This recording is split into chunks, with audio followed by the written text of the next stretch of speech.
नमस्कार दोस्तों, आइए जानते हैं पश्चिम बंगाल की दिन भर की ताज़ा और बड़ी खबरें। वीडियो को लाइक कीजिए और अगर अभी तक आपने चैनल को सब्सक्राइब नहीं किया है तो जल्दी से सब्सक्राइब कर लीजिए। कालीगंज विधानसभा सीट पर कड़ी टक्कर, बारिश में छाता लेकर वोट देने पहुंचे वोटर। पश्चिम बंगाल के नादिया जिले में कालीगंज विधानसभा सीट पर उपचुनाव के लिए गुरुवार सुबह 7 बजे कड़ी सुरक्षा व्यवस्था के बीच मतदान जारी है। एक वीडियो न्यूज एजेंसी पीटीआई ने जारी किया है। इसमें नजर आ रहा है कि वोटर बारिश के बीच वोट करने पहुंच रहे हैं। उसके हाथ में बारिश से बचने के लिए छाता नजर आ रहा है। देखें वीडियो। मायापुर 27 की रथ यात्रा की तैयारी तेज, उल्टी रथ यात्रा 5 जुलाई को। इस्कॉन के प्रमुख केंद्र श्रीधाम मायापुर में रथ यात्रा की तैयारियां तेज हो गई हैं। 27 जून को दोपहर 2 बजे राजापुर जगन्नाथ मंदिर से रथ यात्रा शुरू होगी, जो उसी दिन शाम तक 5 किलोमीटर की दूरी तय कर श्रीधाम मायापुर स्थित चंद्रोदय मंदिर पहुंच जाएगी। लिलुआ नाले पर बने अवैध मकान पर चला नगर पालिका का बुलडोजर। बुधवार को बाली नगर पालिका के बुलडोजर ने नाले पर बने एक अवैध मकान को जमींदोज कर दिया। दोपहर को बाली नगर पालिका के अधिकारी और लिलुआ थाने की पुलिस मीरपाड़ा स्थित झोलमाट पहुंचे और कार्रवाई शुरू की। पूर्व पार्षद व हावड़ा जिला तृणमूल युवा कांग्रेस के अध्यक्ष कैलाश मिश्रा भी मौके पर मौजूद रहे। डायमंड हार्बर से त्रिवेणी तक 58 नए जेटी का निर्माण करेगी राज्य सरकार।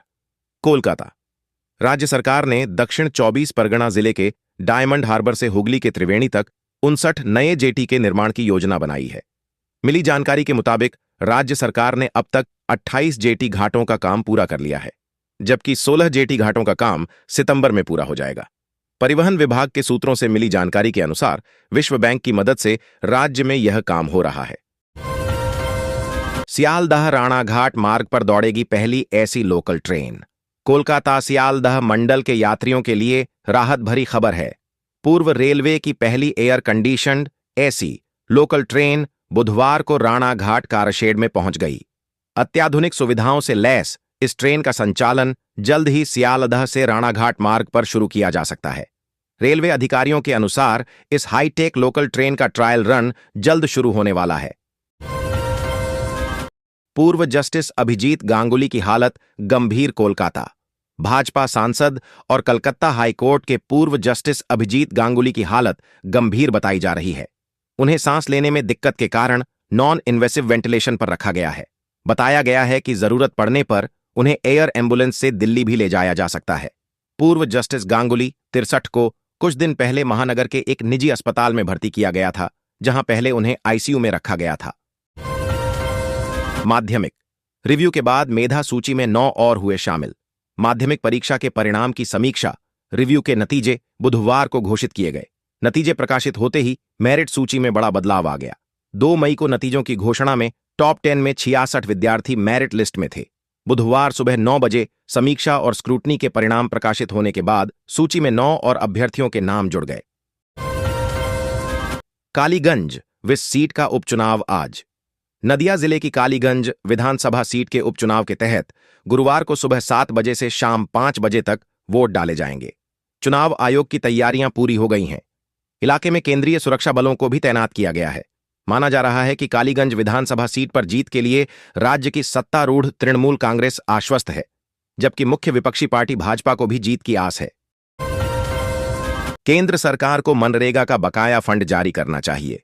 मुख्यमंत्री कोलकाता हाईकोर्ट का फैसला आने के बाद मुख्यमंत्री ममता बनर्जी ने बुधवार को कहा कि केंद्र सरकार को राज्य में जांच दल भेजने के बजाय मनरेगा, महात्मा गांधी राष्ट्रीय ग्रामीण रोजगार गारंटी अधिनियम के लिए लंबित धनराशि जारी करनी चाहिए। अदालत के आदेश पर प्रतिक्रिया देते हुए सुश्री बनर्जी ने कहा, केंद्र सरकार बंगाल में टीम भेज रही है, लेकिन पहले हमें बकाया धनराशि दे। 1 अगस्त से राज्य में मनरेगा लागू करे केंद्र सरकार, हाईकोर्ट। संवाददाता कोलकाता कलकत्ता हाईकोर्ट ने बुधवार को केंद्र को निर्देश दिया कि वह पश्चिम बंगाल में स्थगित पड़ी मनरेगा योजना को 1 अगस्त 2025 से लागू करे। उच्च न्यायालय ने कहा कि केंद्र को विशेष शर्तें, प्रतिबंध और नियम लगाने का अधिकार है, ताकि यह सुनिश्चित किया जा सके कि राज्य में योजना के क्रियान्वयन के दौरान कोई अवैधता या अनियमितता न हो।